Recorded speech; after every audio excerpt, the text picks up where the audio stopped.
अच्छा जी, ये हमने काम किया था। ये बेसिक लिस्ट व्यू समझ आ गई थी जी। बेसिक स्टेप्स क्लियर हो गए थे। ठीक है, आज हमने क्या करना है, कस्टमाइज लिस्ट व्यू पे काम करना है। कस्टमाइज का मतलब क्या है कि आपके पास क्या हो, अपनी मर्जी का लेआउट हो या अपनी मर्जी की आपकी लिस्ट व्यू होनी चाहिए। ठीक है, तो ये प्रोजेक्ट क्रिएट करते हैं आपके पास कस्टमाइज लिस्ट व्यू के नाम से या कस्टम लिस्ट के नाम से।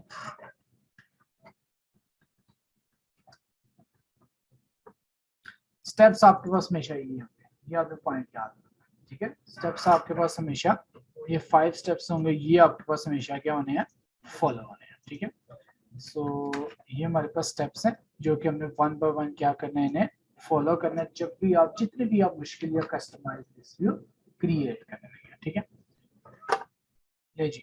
अब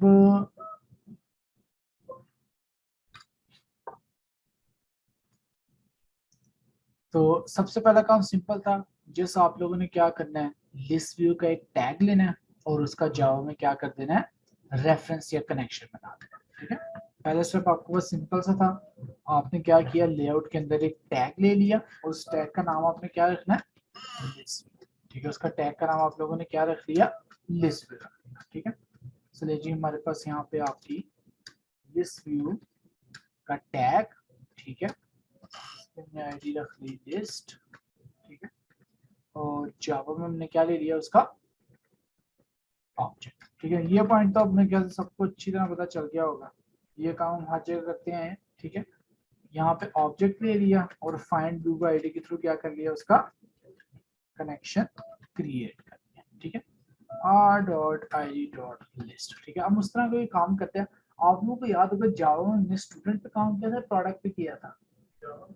और जावा के स्टार्टिंग लेक्चर में जो ऑब्जेक्ट्स वगैरह बनाए थे, क्लास बनाई थी, सेग्रीगेटर बनाए थे। स्टूडेंट था या प्रोडक्ट था, प्रोडक्ट। चलो कोई भी आप क्लास सपोज कर लो, स्टूडेंट का डेटा शो करना है, प्रोडक्ट का डेटा शो करना है। ठीक है, तो हम सपोज करते हैं हमारे पास एक प्रोडक्ट है, प्रोडक्ट की तस्वीर आ रही है, प्रोडक्ट का नाम आ रहा है, प्रोडक्ट की प्राइस आ रही है जी। दोनों भी काम किया, चलिए दोनों पे काम। ठीक है, दोनों में से हमको एक ले लेते हैं जिसका हमने डाटा शो किया, स्टूडेंट भी है, स्टूडेंट की पिक्चर है, स्टूडेंट का नेम है और उसका रोल नंबर है। इधर हम कहते हैं प्रोडक्ट है, प्रोडक्ट की पिक्चर है, पिक्चर प्रोडक्ट का नेम है और प्रोडक्ट की प्राइस है। ठीक है, ओके। तो सबसे पहले हम क्या करते हैं, फ्रंट एंड फाइल बनाना। पहले हमें क्या करना है, फ्रंट एंड फाइल बनानी है जो कि एक प्रोडक्ट का लेआउट शो करे। हमारे पास एक प्रोडक्ट का लेआउट का करी होगी, शो करे।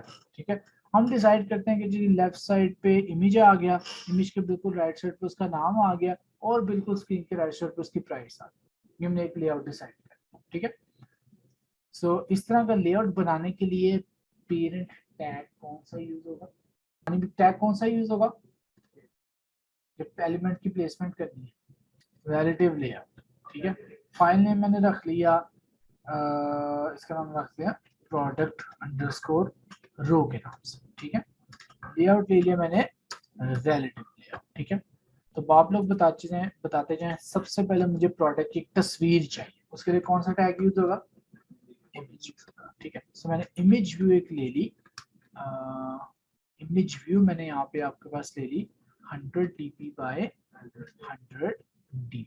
ठीक है, इसके आईडी मैं रख देता हूँ आइकन। ठीक है, सैंपल के तौर पे मैंने इसका सोर्स एट द रेट ये इमेज रख लिया एज अ सैंपल। ठीक है, और इसको थोड़ा सा मार्जिन लेफ्ट दे दिया मैंने, तकरीबन कोई 44 dp, और मार्जिन टॉप भी दे दिया 44 dp। ठीक है, ये आपकी एक तस्वीर है।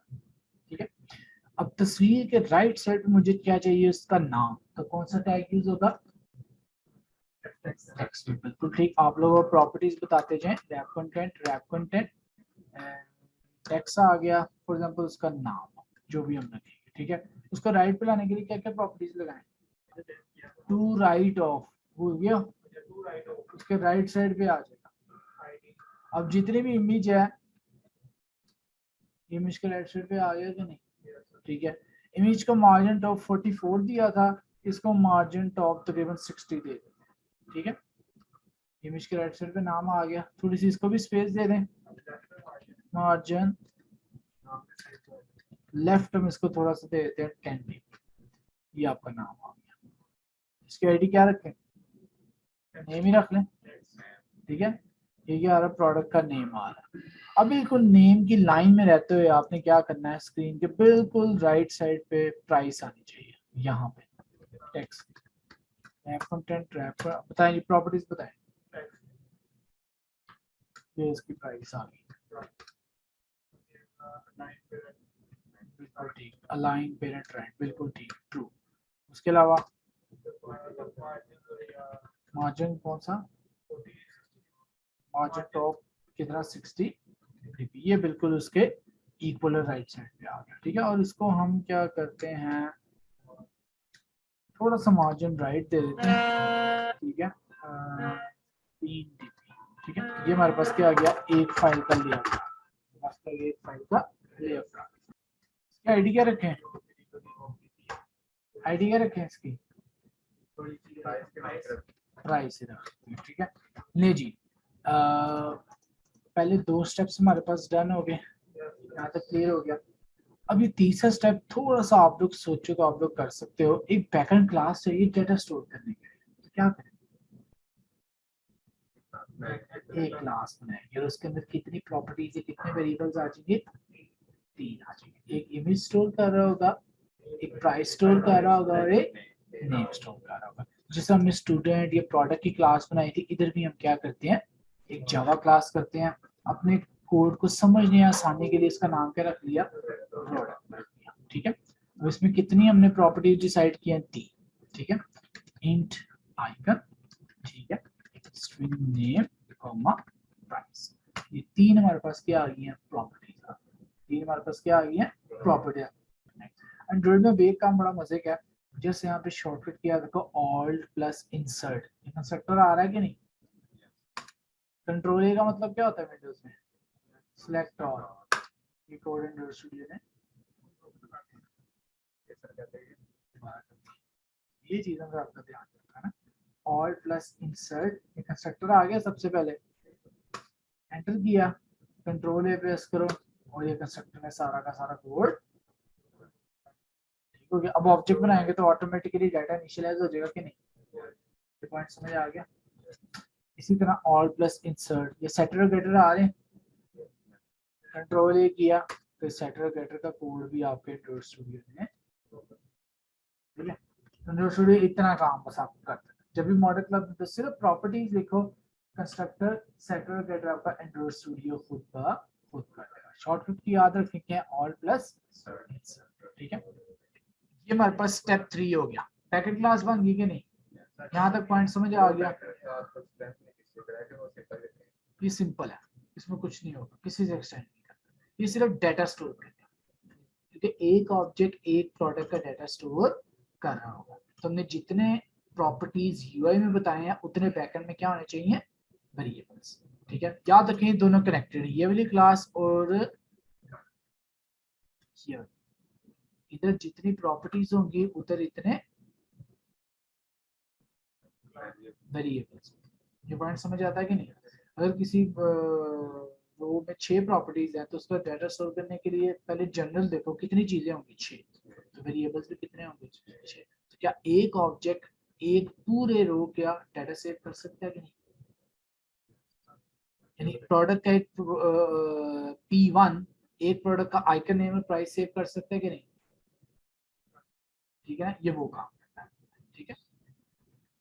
तो पहले 3 स्टेप्स क्लियर हो गए, फ्रंट एंड मॉडल बना लिया और बैक एंड मॉडल बना लिया। चौथा स्टेप क्या है, अरे ऑफ डेटा, ठीक है। तो हम सपोज करते हैं हमारे पास एक प्रोडक्ट आया P1 इज इक्वल्स टू, किस तरह ऑब्जेक्ट इनिशियलाइज करते हैं, न्यू, उसके बाद क्या आता है, जो उसका कंस्ट्रक्टर नेम है। तो प्रोडक्ट कितने पैरामीटर्स ले रहे हैं, कौन कौन से, इंट पिक्चर, स्ट्रिंग नेम और स्ट्रिंग प्राइस, ठीक है।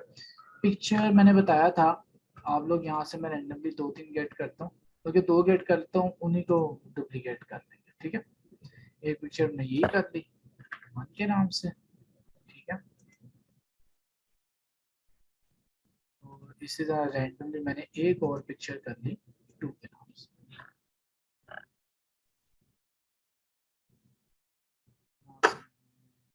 कोई भी पिक्चर उठा, ठीक है।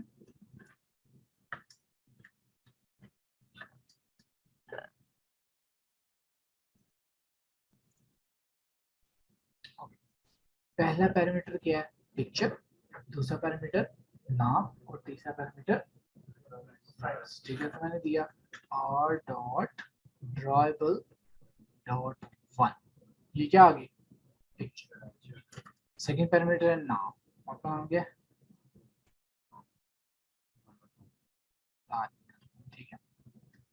ये हमारे पास क्या प्रोडक्ट्स ले रहे हैं, प्रोडक्ट स्टूडेंट को हम इस तरह कर लेते, प्रोडक्ट क्या आ गया हेडफोन, प्राइस आ गई 1000। क्या ये एक ऑब्जेक्ट आ गया कि नहीं हमारे पास, हमारे पास क्या आ गया, आपका एक सिंगल ऑब्जेक्ट आ गया, ठीक है। इसी तरह मैं 3 4 या 5 ऑब्जेक्ट क्रिएट कर सकता हूँ, कोई मसला तो नहीं है, ठीक है। तो मैंने अभी रैंडमली डाटा शो करने के लिए 4 प्रोडक्ट्स क्रिएट किए, P2 P3 एक आपके पास P, ठीक हो गया। इसको हम ड्रॉएबल डॉट ब्लू वाली पिक्चर दे देते हैं, इसको हम वो जो ग्रीन कलर वाली आइकन पड़ा हुआ है वो दे देते हैं, और इसको हम ग्रीन कलर वाला जो राउंड आइकन है वो दे देते हैं, ठीक है। 4 डिफरेंट पिक्चर होगी, इसका नाम दे दिया रैंडमली वायर, इसका नाम दे देते हैं शीट, और इसका नाम दे दिया, ठीक है। ये हमने इतने रख ली, ये इतना रख लिया, और ये इतना रख लिया, ठीक है। ये हमारे पास क्या आ गए, 4 प्रोडक्ट्स, हमारे पास क्या आ गए, 4 प्रोडक्ट्स आ गए, ठीक है। चौथा स्टेप क्या था, क्रिएट अरे ऑफ डाटा। चौथा स्टेप हमारे पास क्या आता है, क्रिएट अरे ऑफ डाटा, ठीक है। अब इसकी हम क्या बनाएंगे, अरे, हम इसकी क्या बनाने लगे हैं, अरे। तो अब आपके पास एक कॉन्सेप्ट न्यू आ रहा है, अरे क्या होती थी, ये नहीं आ रहा, कलेक्शन ऑफ डेटा, बिल्कुल ठीक, ठीक है। अरे का साइज फिक्स होता है, अरे का साइज क्या होता है, फिक्स होता है, ठीक है। लेकिन ऑब्वियस सी बात है, जब दराज OLX पे प्रोडक्ट सर्च करते हो, क्या आपको पता होता है सर्च करने के बाद 10 आएंगे या 50 आएंगे, आपको टोटल नंबर ऑफ एलिमेंट्स का नहीं पता, तो यहाँ पे अरे इस्तेमाल नहीं हो सकती। सारी बात है, आप लोग कोड कर रहे हो, पहले अरे का साइज बताओ, कितना बताओगे, आपको पता ही नहीं कितने रिजल्ट्स आ रहे हैं, ठीक है।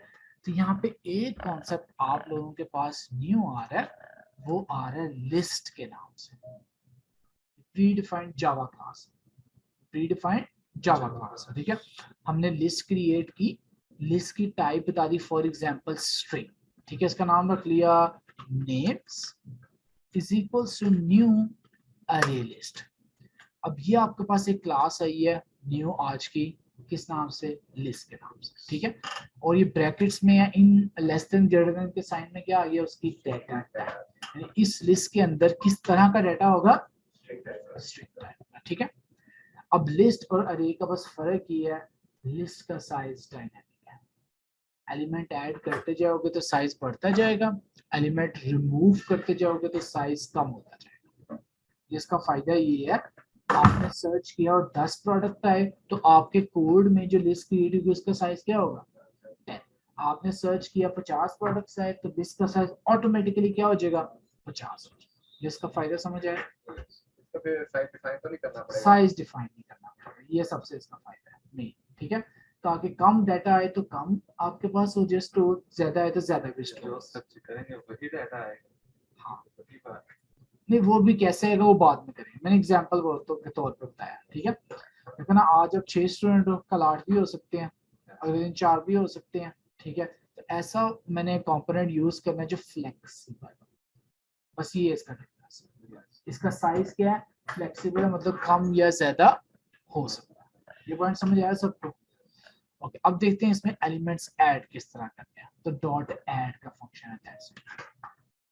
अरे का नाम क्या रखा मैंने, सॉरी लिस्ट का नाम नेम्स, लिस्ट का नाम नेम्स, फंक्शन है डॉट ऐड के नाम से, लेकिन अब जो ऐड करना है वो क्या होगी, स्ट्रिंग, क्या होगी आपके पास, स्ट्रिंग। ये पॉइंट समझ आया। इस वक्त ए का साइज कितना है,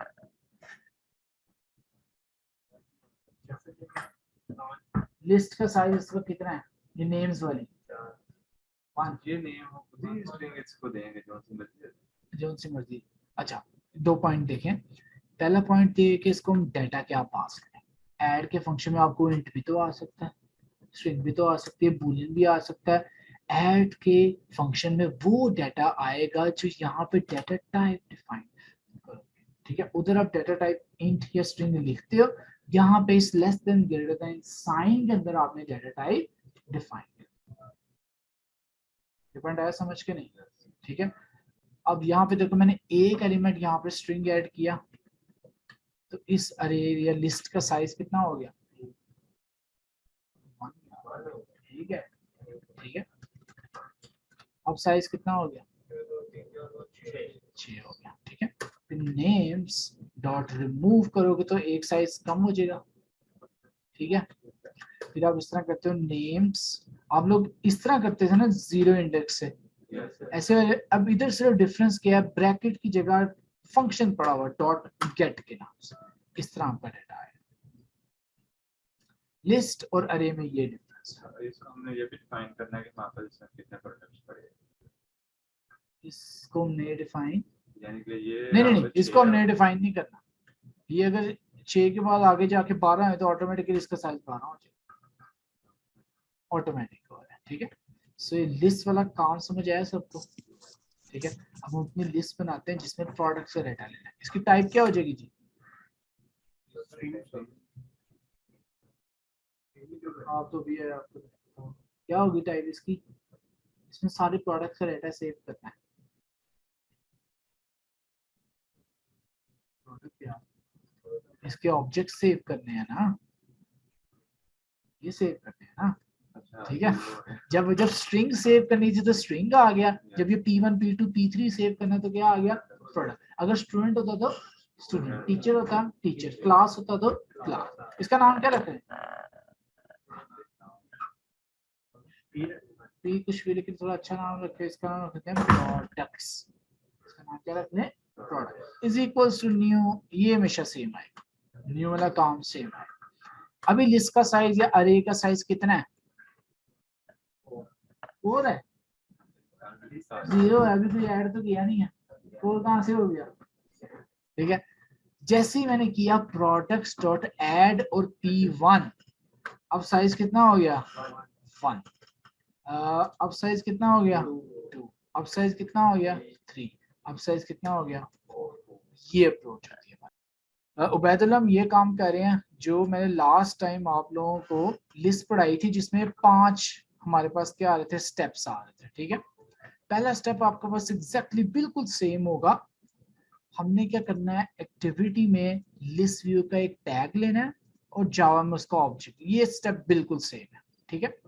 लास्ट टाइम हमने देखा था आपने एक रो का लेआउट डिफाइन करना है, तो लास्ट टाइम सिर्फ एक टेक्स्ट व्यू यूज हो रही थी, तो लेआउट में सिर्फ कितने टैग आए, एक ही टैग। इस दफा हमने डिसाइड किया कि प्रोडक्ट का डाटा और एक प्रोडक्ट में कितनी प्रॉपर्टीज है, 3, तो फ्रंट एंड में टैग्स कितने यूज होंगे, 3। तो ये एक सिंपल सा हमने लेआउट बनाया, आप भी अच्छी तरह देखें, ठीक है। ये हमने सेकंड स्टेप क्या कर लिया, सिंपल सा एक लेआउट बना लिया। ये एक प्रोडक्ट का फ्रंट एंड है। अब दराज की तरह भी ले सकते हैं, प्रोडक्ट ऊपर नीचे नेम इधर प्राइस, इस तरह भी ले सकते हैं, वो आपकी मर्जी, ठीक है। ये पॉइंट क्लियर हुआ, ठीक है। ये सेकंड स्टेप था। थर्ड स्टेप मैंने बताया कि अब आपने बैकएंड क्लास टू क्रिएट करनी है टू स्टोर दैट डाटा, आपने एक बैकएंड क्लास क्रिएट करनी है टू स्टोर दैट डाटा। तो हमारे फ्रंट एंड में कितनी प्रॉपर्टीज हैं, ये कितने टैग्स हैं, 3। तो बैकएंड पे जो क्लास होगी उसमें कितनी प्रॉपर्टीज होंगी, 3, ताकि एक ऑब्जेक्ट इन तीनों का डाटा स्टोर कर सके। यहाँ पे एक चौथी प्रॉपर्टी होती है रेटिंग के नाम से, तो यहाँ पे ऑब्वियसली एक वेरिएबल और किस नाम से आया था, तो क्या प्रोडक्ट का एक ऑब्जेक्ट प्रोडक्ट की सारी प्रॉपर्टी सेव कर रहा है, कर सकता है कि नहीं, ठीक है ना। ये बिल्कुल हमने वही क्लास बनाई है जो हमने शुरू में जावा में बनाई थी, याद है, स्टूडेंट या प्रोडक्ट क्लास बनाते थे, फिर P1 P2 ऑब्जेक्ट्स बनाते थे। अब यही काम ऑब्जेक्ट्स बना के लेकिन यहाँ पे शो करना है, ठीक है ना। अगर स्टूडेंट की क्लास होती है उसमें 5 प्रॉपर्टीज है, तो उसका जो फ्रंट एंड बनता है उसमें कितने टैग्स आने थे, 5। तो ये 2 कनेक्टेड, ये याद है, यहाँ तक क्लियर हुआ। उसके बाद ये स्टेप हमने अभी किया है, अच्छा अभी ना हमने क्योंकि ना डेटाबेस पढ़ी है, ना फायरबेस पढ़ी है, ना एपीए पढ़ी है, तो भी हमें डाटा कह लो कि डमी डाटा। डमी डाटा क्या मतलब होता है? नकली डाटा के कुछ भी आप लिख लो, लेकिन हमारा आज का काम ये है कि उस डाटा को शो करो।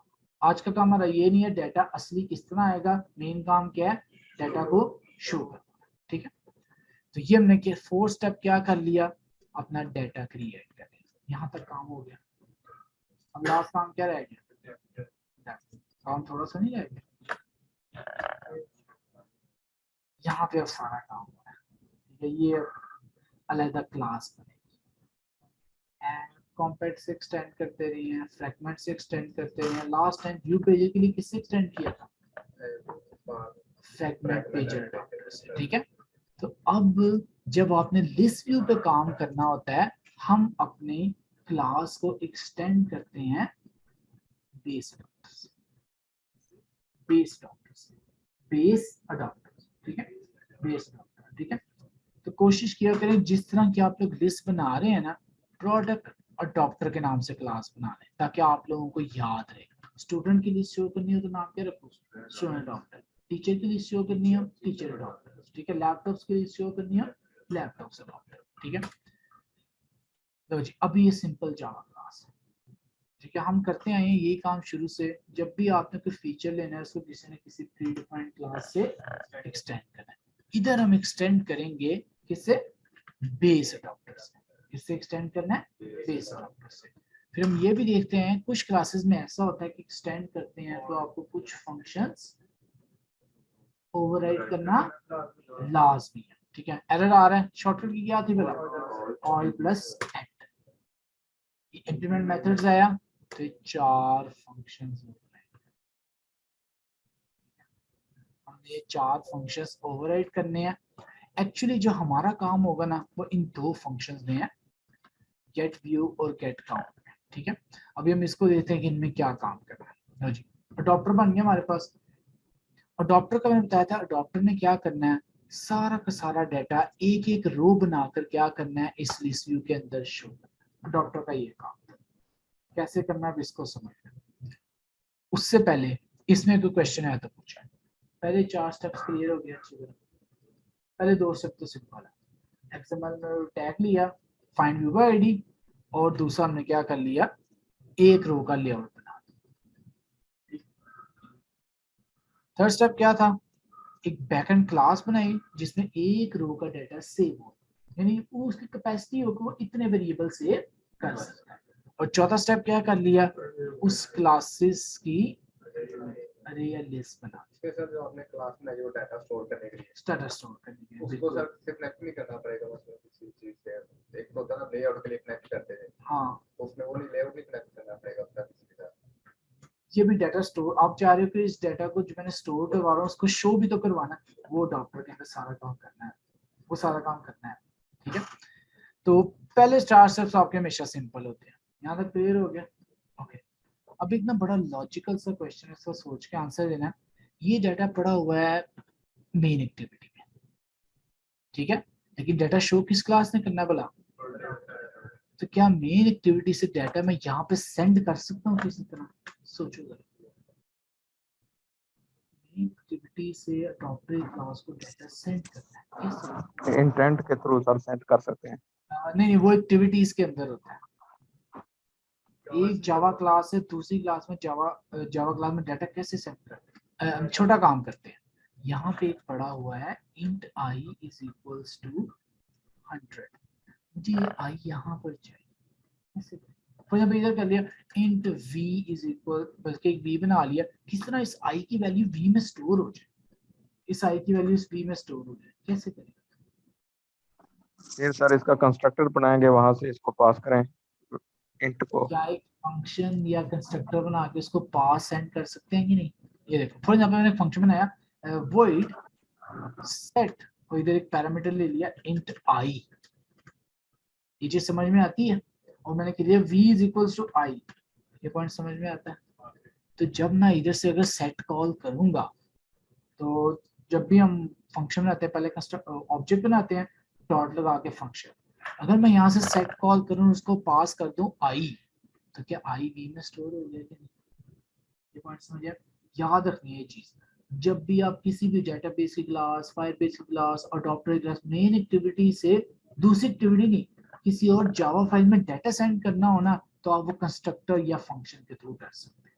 आप कंस्ट्रक्टर या फंक्शन के थ्रू कर सकते हैं। ये पॉइंट समझ आया कि नहीं है? ये चीज क्लियर हुई है कि नहीं? नहीं हुई? दोबारा देखो, हमारे पास यहाँ पे एक वेरिएबल पड़ा है, किस नाम से? वी के नाम। ये एक अडॉप्टर क्लास है और ये एक एक्टिविटी क्लास है। यहाँ पे एक वेरिएबल पड़ा है क्या? आई। मैं चाहता हूँ आई का जो भी डाटा ना वी के अंदर सेव हो जाए, ये टास्क है। आई का जो भी डाटा वो किसमें सेव हो जाए? वी में। अब इधर से मैंने यहाँ पे सेंड करना है, ये काम करना है कि नहीं?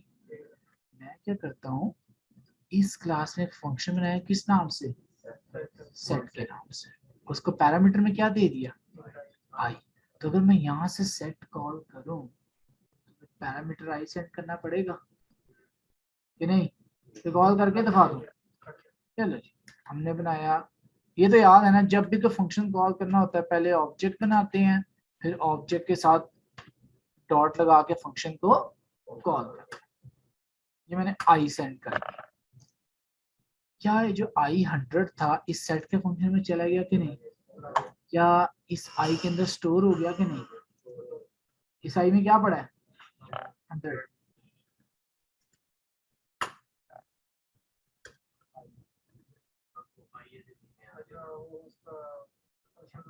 फंक्शन बनाया, ठीक है।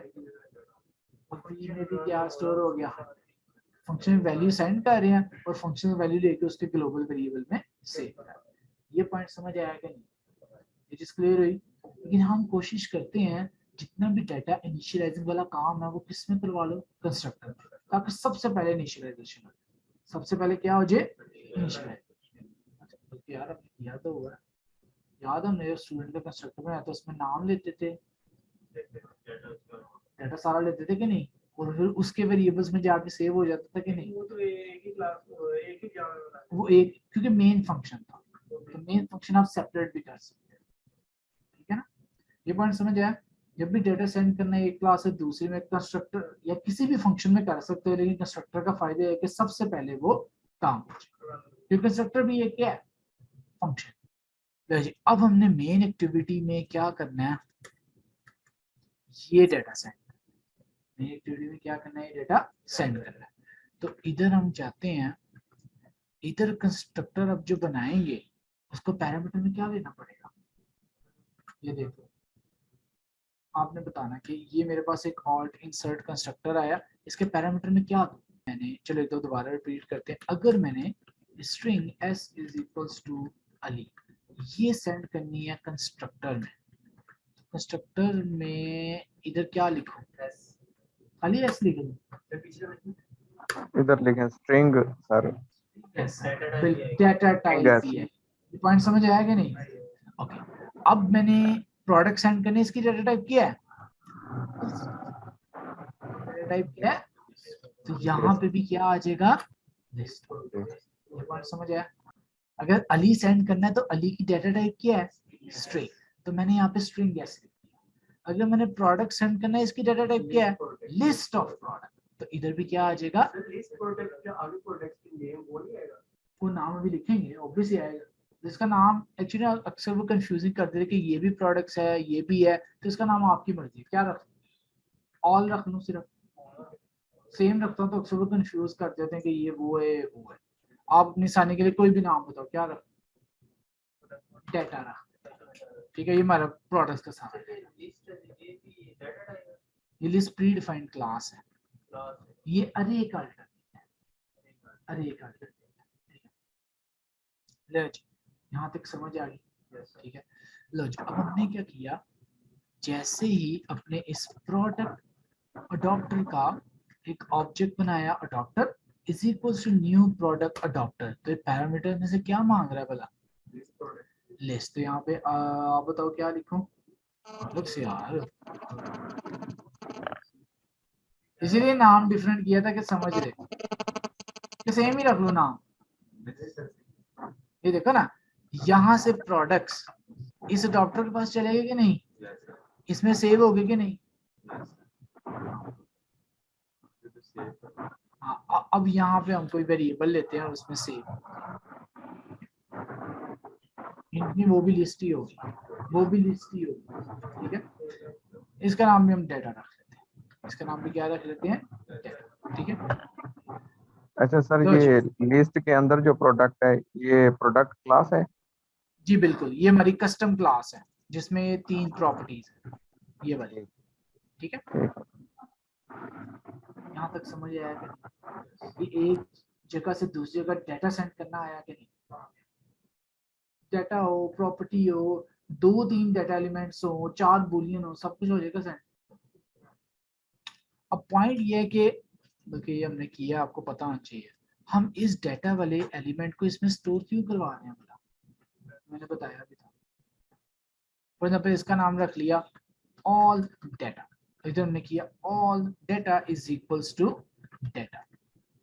ये काम जैसे वो स्ट्रिंग लेते हैं और स्ट्रिंग में स्टोर करवा देते हैं ऊपर वेरिएबल में, क्यों करते हैं भला,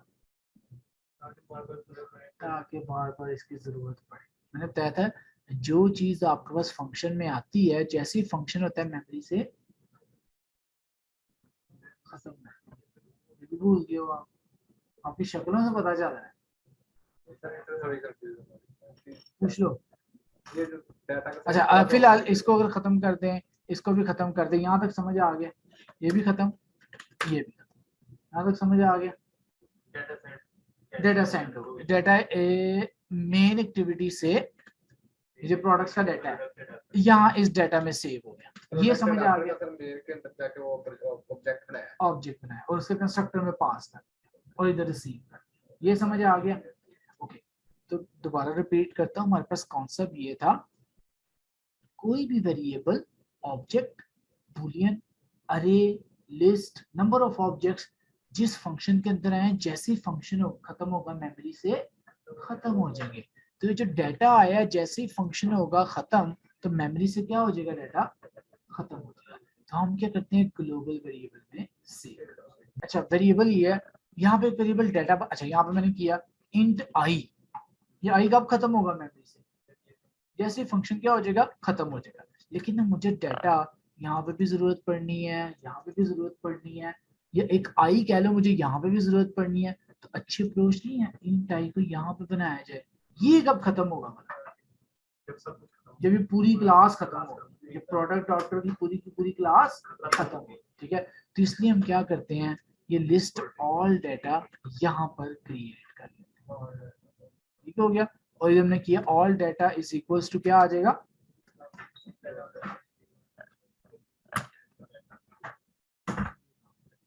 ठीक है। हमने क्या किया, दोबारा रिपीट कर रहा हूँ, चौथे स्टेप तक काम क्लियर था, डाटा क्रिएट हो गया, ठीक है। हमने डाटा को अडॉप्टर में पास कर दिया, अडॉप्टर से डाटा बल्कि आसान काम करते हैं और याद करिए इसका नाम डाटा ही रहा, ठीक है। ये डाटा अडॉप्टर के अंदर गया और इस वेरिएबल में सेव हो गया, ठीक है। और इस वेरिएबल से इक्वल टू करके किसमें सेव कर लिया, अब मेरा सारा का सारा डाटा कहाँ पे सेव हो गया, और ये ऑल डाटा क्या पूरी क्लास में कहीं भी इस्तेमाल हो सकता है कि नहीं, क्या ये डाटा पूरी क्लास में कहीं हो सकता था, नहीं, इसलिए हमने इसको ऑल डाटा में स्टोर। यहाँ तक पॉइंट समझ आएगा, पेजेस क्लियर हुई अच्छी तरह, ओके। अब अपने मेन काम पे चलते हैं, गेट व्यू और गेट काउंट क्या काम करें, गेस करें गेट काउंट क्या पूछ रहा होगा, number of list items, gate count क्या पूछा, नंबर ऑफ लिस्ट आइटम। हम यहाँ पे 4 दे दें क्योंकि हमारे पता है कितने आइटम्स है, लेकिन आगे जाके अगर 10 होगी हम दफा कोड ही चेंज करते रहेंगे, नहीं, कुछ ऐसा करना है कि एक दफा करें और सब पे चले। हाँ अगर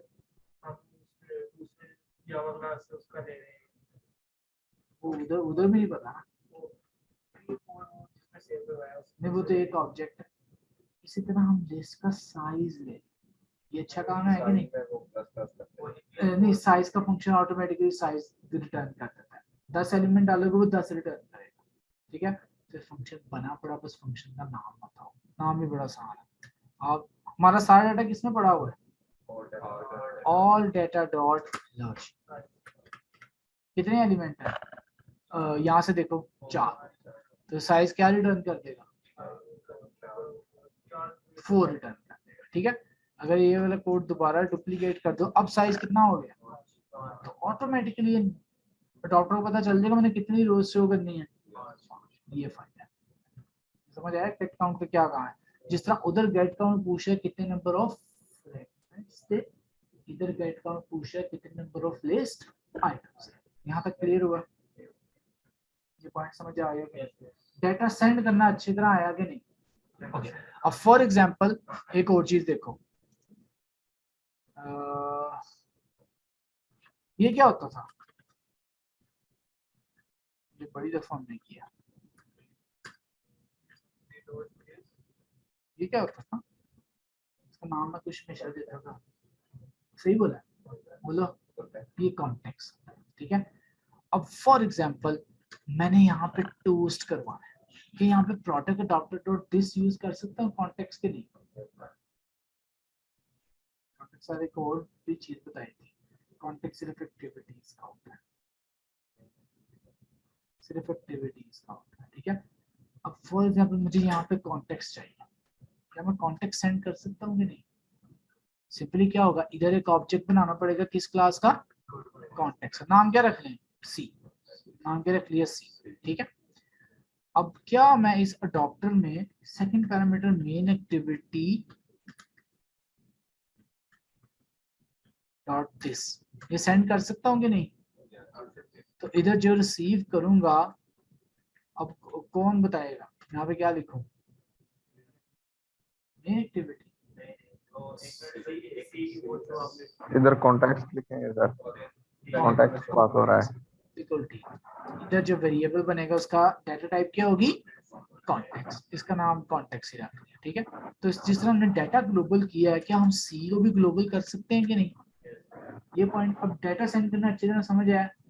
एक और एग्जांपल करते हैं, मैंने यहाँ पे किया Boolean check is equals to false. अब ये बूलियन भी मैंने क्या करना है, सेंड करना है, कॉमा लगा के फॉल्स आ गया कि नहीं, ओहो क्या था नाम, चेक, चेक आ गया।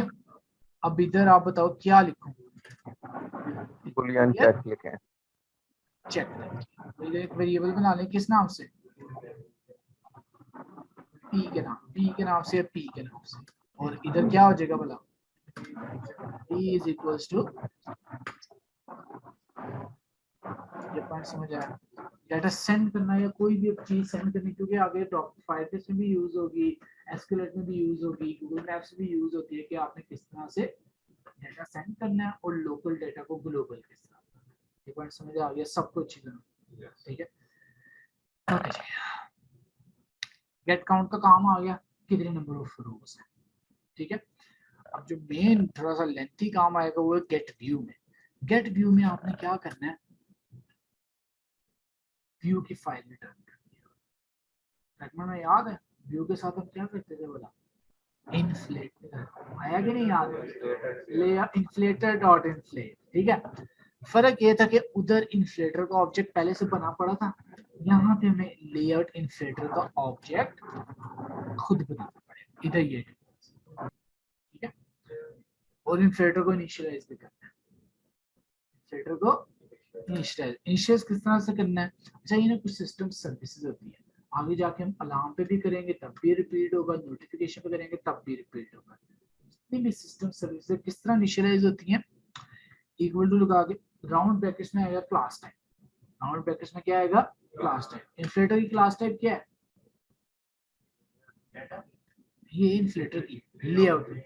ठीक है, उसके बाद आता है context dot get system service, context dot get, और कॉन्टेक्स्ट किसमें पड़ा हुआ है, सी, तो C dot get system service, ये हो गया। और जो मुझे सिस्टम सर्विस लेनी वो होगी लेआउट इन्फ्लेटर सर्विस। कौन सी सर्विस होगी, लेआउट इन्फ्लेटर सर्विस। तो ये इन्फ्लेटर का ऑब्जेक्ट इनिशियलाइज हो गया, इन्फ्लेटर का ऑब्जेक्ट क्या हो गया, इनिशियलाइज। तो इधर भी ये व्यू का ऑब्जेक्ट आपसे मांग रहा, आपने व्यू का ऑब्जेक्ट वी लिया, is equals to inflater dot inflate किया, आर डॉट लेआउट डॉट, ये रो फाइल अटैच होगी। यहाँ पे इसका कंटेनर नल होगा, इसका कंटेनर या रूट एलिमेंट क्या होगा, नल, क्योंकि हर रो फाइल एक दूसरे से क्या होती है, इंडिपेंडेंट। और रो फाइल एक दूसरे से क्या होगी, इंडिपेंडेंट। और क्या यही काम फ्रैगमेंट में किया था कि नहीं, एक फाइल लेते थे उसके साथ अब क्या करते थे, लेआउट फाइल अटैच करते थे, ठीक है। ये तो होगी लेआउट फाइल। अब बाकी काम अभी रहता है डेटा अटैच करना, बाकी काम क्या रहता है, डेटा अटैच करना, ठीक है। तो आप लोगों ने जो समझना है सिर्फ एक रो का डेटा अटैच किस तरह होगा, आप लोगों ने समझना सिर्फ एक रो का डेटा अटैच किस तरह होगा। दोबारा देखें, हमारा सारा डेटा किस में पड़ा है, ऑल डेटा है। ऑल डाटा में से मैं कहता हूँ जीरो इंडेक्स वाला वन कोई एक एलिमेंट निकाल, तो वो जो एक एलिमेंट निकालोगे उसकी टाइप क्या है, टाइप, हाँ, जो इसमें से ऑल डाटा में से जीरो इंडेक्स से या आखिरी इंडेक्स से कुछ भी निकला, टाइप लिस्ट है। देखो ये ऑल डाटा क्या एक लिस्ट है, किसकी लिस्ट है, प्रोडक्ट की। तो जो एक एलिमेंट निकला वो क्या होगा, ये खुद भी नहीं सोचते। देखो ना, लिस्ट किस चीज की, अगर स्ट्रिंग की होती तो एक एलिमेंट निकालते वो क्या होती, स्ट्रिंग। इंट की लिस्ट होती तो एक एलिमेंट निकलता क्या होती, इंट। अब लिस्ट किसकी है, एक एलिमेंट जो निकलेगा उसकी टाइप क्या होगी, प्रोडक्ट, ठीक है। सो आप बताओ इन चारों में से किस इंडेक्स वाला प्रोडक्ट शो करवाना, कोई भी एक बताओ, P1 या P2 बस वन इंडेक्स वाला, ठीक है।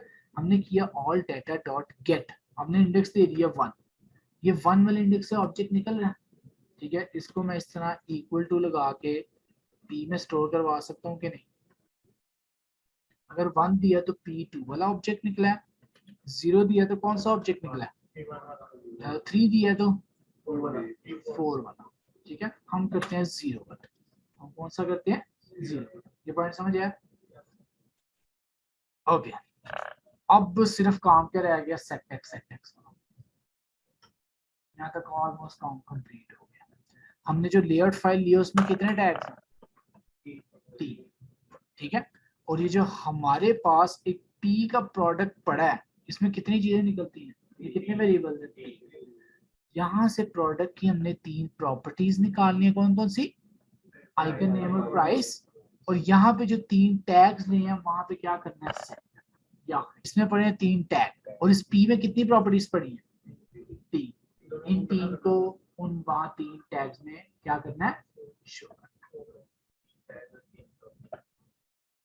है। आगे काम बड़ा एक कर देता हूँ, बाकी आप आसान से ही देखो, वही काम है। टेक्स्ट व्यू का एक ऑब्जेक्ट लिया, ठीक है, इसका नाम मैंने रख लिया name is equals to v dot find view by id, वही काम है सारा, id dot name। एक टेक्स्ट व्यू आ गई कि नहीं, फिर मैंने किया नेम, टेक्स्ट सेट करने के लिए कौन सा फंक्शन था, डॉट सेट टेक्स्ट। नहीं जी, p से कौन सी चीज निकालू भला, गेट नेम सेट हो गया कि नहीं। फिर मैंने लिया एक और टेक्स्ट व्यू, इसका नाम रख लिया प्राइस, इज इक्वल्स टू क्या आ जाएगा, v dot find view bye id r dot id dot price. Name तो हो गया ना, लो जी, राइट डॉट सेट टेक्स्ट क्या आ जाएगा इसके अंदर, p डॉट गेट प्राइस। लो जी, प्राइस सेट होगी। अब आखिरी इमेज रह गया, उसके लिए उसका ऑब्जेक्ट आएगा व्यू का, इसका नाम रख लिया आइकन, इसी को वही v dot find view bye ID r dot ig dot icon. ठीक हो गया, ये भी भूल गया हो गया आइकन किस तरह सेट करवाते हैं, वो तो सेट टेक्स्ट आइकन किस तरह सेट करवाते हैं, तो इधर होगा icon dot set image resource. अब p से क्या निकालो, ये हमारे पास सारा काम ये ठहर जाओ, जो जो डाटा आता है वो फुल इंक्रीज होता जाएगा। हाँ, ये पॉइंट समझ आया, देखो ना सारा काम ने कर लिया, बस अब सेट टेक्स्ट सेट इमेज वगैरह रह गया, ठीक है। इस चीज का ध्यान रखना है, लेआउट में कितने टैग्स हैं, तीन। तो वो जो हम एक ऑब्जेक्ट ले रहे हैं उसमें कितनी प्रॉपर्टीज होनी चाहिए, तीन। ये बस चीज ध्यान रखना, जितने टैग्स होंगे उतनी प्रॉपर्टी। सारी बात, अगर एक टैग ज्यादा हुआ और इस P में से डाटा निकला तो सेट एक्स कहाँ से लगाओगे, ठीक है ना। हाँ प्रॉपर्टी कोई एक्स्ट्रा हो जो कि हमने किसी और पर्पस के लिए करनी है, शो नहीं करवानी, प्रॉपर्टी एक्स्ट्रा हो सकती है, हाँ वो हम किसी और काम के लिए सेव करवा सकते हैं, ठीक है। यहाँ पे एक एलिमेंट, अभी तक सिर्फ एक एलिमेंट सेट हुआ, यहाँ तक समझ आया, एक एलिमेंट सेट करना आ गया कि नहीं, अभी सिर्फ ये जीरो इंडेक्स वाला होगा या वन इंडेक्स वाला होगा, हाँ लेकिन रो एक हुई है, अब रो एक हुई है, ठीक है। आगे इसने आपका काम बड़ा आसान कर देगा, बताता हूँ। एक रो सेट करनी आ गई, यानी अब सिर्फ एक रो शो होगी, ये पॉइंट समझ आ गया कि नहीं।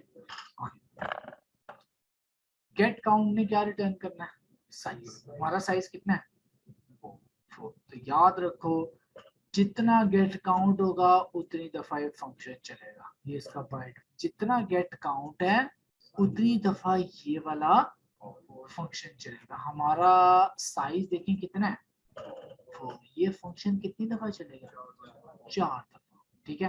अब आखिरी आपका क्वेश्चन है कि पहली दफा पहली रो होनी चाहिए P1 वाली, दूसरी दफा P2 वाली, तीसरी दफा P3 वाली, वो काम भी हुआ होगा बस पता नहीं है वो काम किस तरह से हुआ है। यहाँ पे एक इंट वेरिएबल आ रहा पोजीशन, ये ऑटोमेटिकली पहली दफा होता है 0, दूसरी दफा 1, तीसरी दफा 2, चौथी दफा 3, ये इंडेक्स की तरह चलता है, मुझे पता होना चाहिए, ठीक है नहीं ये काम था।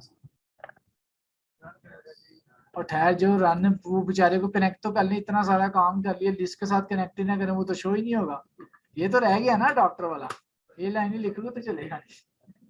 ऑटोमेटिक जो पेज चल रहे होते हैं ऐप के अंदर वो इसी तरह चल रहे होते हैं, नहीं ये स्क्रॉलिंग ऑटोमेटिक, पेज पेज होते हैं लेफ्ट राइट, वो व्यू पेज होता है, हाँ ऑटोमेटिक हाँ वो ये काम कर रहा है, एलिमेंट बढ़ते जा रहे हैं बढ़ते जा रहे हैं, चलता जा रहा है, अलग समझ आया कि नहीं। 5वां स्टेप लेते हैं, ये 4 एलिमेंट्स आगे हमारे पास, सबका लेआउट क्या है, एक इसका अगर मैं वो कर देता हूँ स्टाइल बोल्ड, ठीक है, और टेक्स्ट कलर दे दिया रेड, खुद ही करते हैं, क्या सबका लेआउट चेंज हो जाएगा कि नहीं, ठीक है। ऐप रन होगी तो लेआउट याद रखें, जो एक आप सेट करोगे वो सबके सब पे क्या हो जाएगा अप्लाई हो जाएगा, लिस्ट में हमेशा लेआउट से लगा करना हो तो लिस्ट भी यूज कर रहे, पहले लेआउट सब बना लो फिर 4 दफा या 10 दफा तो काम लंबा हो जाएगा, लिस्ट यूज ही तब करनी है जब सबका चेंज हो गया, ये पॉइंट समझ आया सबको। अब साइज भी इसका यानी कि छोटा बड़ा करेंगे एग्जैक्टली हाँ वही करनी है। अभी देखो मैं सिंपली क्या करता हूँ, एक फॉर लूप लगाया, int I is equal to 0, I is less than 10 और आ गया I plus plus, लूप चला, लो जी लूप कितनी दफा चला, चलता जाएगा 4 बार चला है, भाई 10 दफा चला लूप यार, अब इसको तो मैं मजीद एक्सप्लेन नहीं कर सकता, वो ग्रेटर देन लेस देन हाँ जी लूप इक्वल टू होता है, आप जाके पहले जावा पढ़ो फिर महीने बाद आना, भाई 0 से शुरू हो रहा है ना, पहले एक बार कोड तो देखो, हाँ फिर 9 दफा चलेगा, ये फिर शुरू से कर देगा, ये पहले लूप तो समझ लिया करो ना, लूप कितनी दफा चल रहा है 10 दफा, ये वाला जब एक दफा ये कोड चलता है तो कितने एलिमेंट्स ऐड कर रहा है 4, तो जब 10 दफा चलेगा एलिमेंट्स कितने हो गए, अब मेरी लिस्ट का साइज कितना हो गया 4। अब खुद सोच के बताओ क्या मुझे इस फाइल में कुछ चेंज करना पड़ेगा, क्या मुझे इस लेआउट फाइल में कुछ भी चेंज करना पड़ेगा, नहीं। क्या मुझे अडॉप्टर में कुछ भी चेंज करना पड़ेगा, नहीं। पहले साइज 4 था, साइज 4 आया, अब साइज 40 है तो गेट काउंट, हाँ ये देखो ना गेट काउंट अब कितना आ जाएगा 40, गेट काउंट कितना आ जाएगा 40, तो ये फंक्शन अब कितनी दफा चलेगा 40 टाइम्स, और ये पोजीशन 0 से लेकर 3 तक चल रहा था, कहां तक चलेगा जीरो से शुरू हो रहा 0 से शुरू हो रहा है 39 है, इंडेक्स भी जीरो से लेके कहाँ तक है 39। तो पहले 4 रोज शो हुई थी, अब ऑटोमेटिकली कितनी रोज शो हो जाएंगी, यानी बात हमने ऐड किया वो पीछे सिर्फ वाले डाटा कोड में ऐड किया सारा पिछले, काम खुद ही कर यही तो फायदा है। आप दराज पे कोई चीज सर्च करते हो तो इस लिस्ट का क्या फायदा है, अगर डेटाबेस से सिर्फ 6 प्रोडक्ट आए तो 6 हो जाएंगे, 60 आए हैं तो 60, ये फायदा है। उसमें लेकिन सर हमारे पास लूप नहीं लगाना पड़ेगा जितना का है हाँ वो ये वाले जब हम काम डेटाबेस में करते हैं, ठीक है, अभी डेटाबेस ने पड़ी हुई बस डाटा करिए डबल 40 आइटम्स हमने दिए हुए हैं इधर आ रही हैं सब शो हो रही हैं हमारे पास पर है ही नहीं यानी कम है इसमें से शो ही नहीं होगी, अभी क्या अभी डाटा डमी है, अच्छा अभी डाटा पे ना जाओ, डाटा डमी, डाटा ओरिजिनल होगा जब हम डाटा बेस पे काम करें, फाइल बेस पे काम करें, एपीआई पे काम करें। नहीं जी लिस्ट भी आ गई क्या नहीं, ये भी आइटम सेम होंगे सारे अब भाई डाटा डमी है, कितनी दफा कहूंगे यार, नहीं आगे जाके डिफरेंट हो जाएंगे ना, ठीक है अब डाटा के पीछे पड़ गए, अभी डाटा हमारा कंसर्न नहीं है, अभी कंसर्न है डाटा शो करना। मैं काम से शो करने के लिए हाँ जी इतना काम सिर्फ शो करने के लिए, इसके बाद हो गया सारा। ये भी सिर्फ हमने हाँ शो करने वाला हो गया, डाटा कहाँ से आता है, कैसे कैसे आता है, वो एक अलग पूरा घंटे का ऐसी है ऐप बनती है जी। यहाँ तक समझ आया कि नहीं पॉइंट, ठीक है। अब हम चलते हैं फिर आखिरी चीज, लिस्ट व्यू, जो आप बात करते हैं ग्रिड व्यू, ठीक है। ग्रिड व्यू कहता है नंबर ऑफ कॉलम ज्यादा होते हैं, ग्रिड व्यू में क्या होता है नंबर ऑफ कॉलम्स ज्यादा होते हैं, ठीक है। कुछ भी नहीं करना, कुछ भी नहीं करना, सिर्फ लिस्ट व्यू की जगह टैग ले लो किस चीज का, ग्रिड व्यू का, और उसमें एक एक्स्ट्रा प्रॉपर्टी ऐड करनी है, नम कॉलम्स। कितने कॉलम्स करना चाहते हैं, 2 कर लें, 2 कर ले जी, बस चार वो 4 के भी हमारी स्पेस नहीं ना है, फिर ये साइज छोटा करना पड़ेगा, अभी वो शो नहीं ना होंगे 4। सिर्फ क्या किया ग्रिड लिस्ट का टैग कौन सा यूज कर, अच्छा यार सब कुछ छोड़ो, अगर हम लिस्ट व्यू ले ही ना, ग्रिड व्यू के अंदर नम कॉलम 1 करते तो लिस्ट व्यू बन गई, नम कॉलम 2 करते तो क्या बन गई, बस ये कर,